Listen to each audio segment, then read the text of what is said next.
I ran out of money, I ran out of confidence, and I just about ran out of my life. So this was about that. I spent a lot of time downtown on Skid Row. I ended up in shelters down there, sleeping down there, and it was the most difficult time of my life. This was called My Downtown. The 204 takes me to your door, where Kobe Bryant walks through Skid Row like some basket Buddha looking for redemption. And I used to sit on the sidewalk outside the People Helping People shelter at 5 a.m., unable to get in. A white kid lost in a sea of black.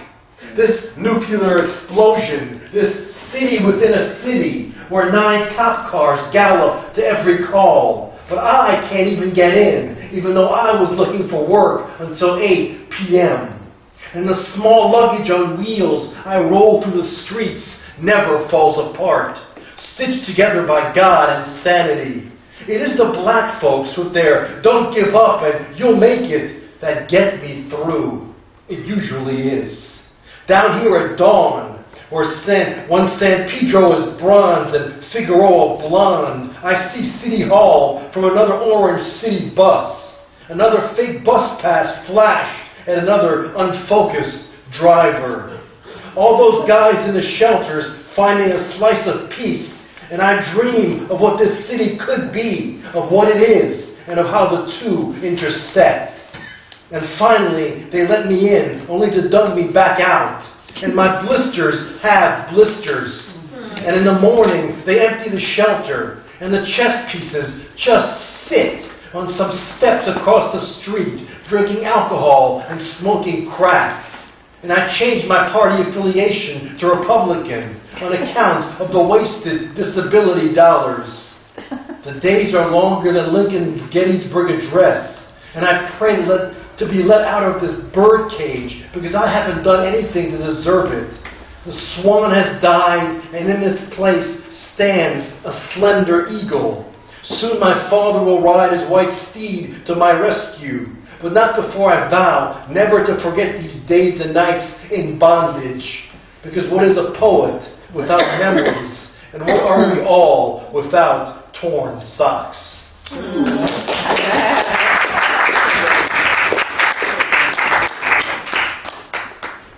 Do y'all want one about married man, or do y'all want one about my divorce? Married man.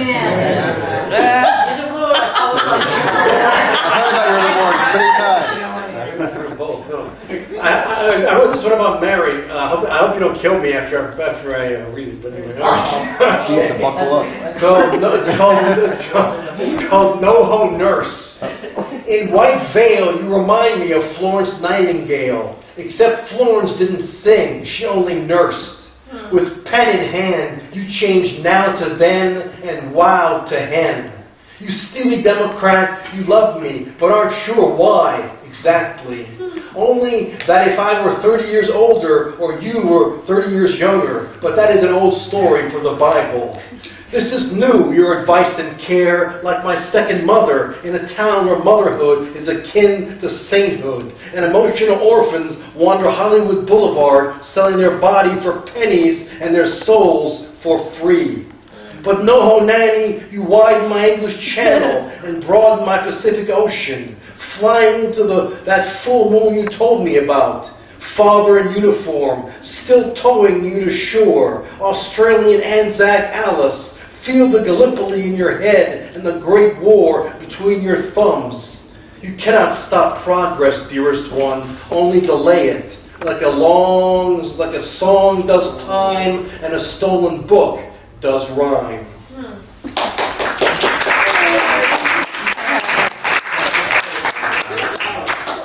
I'll do the one on my divorce. Try to divorce.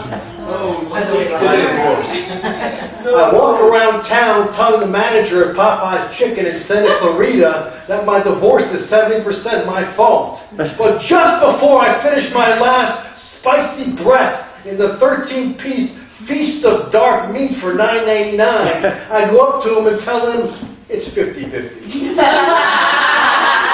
I sit at the just opened Carl's Jr. on Lancashire and Kittredge in North Hollywood in my brand new 2012 Barcelona red Toyota Prius, The one the floor manager at North Hollywood Toyota just wanted off the lot. After I turned down his $4,000 gold and platinum maintenance plan 5 times. Him telling me how nice it must be for my trust to pay for the car. I sit in the front seat in all that new car smell and weep like a 4-year-old to an old carpenter's Christmas song, missing my ex-wife and her family and cursing myself for ever coming here to L.A.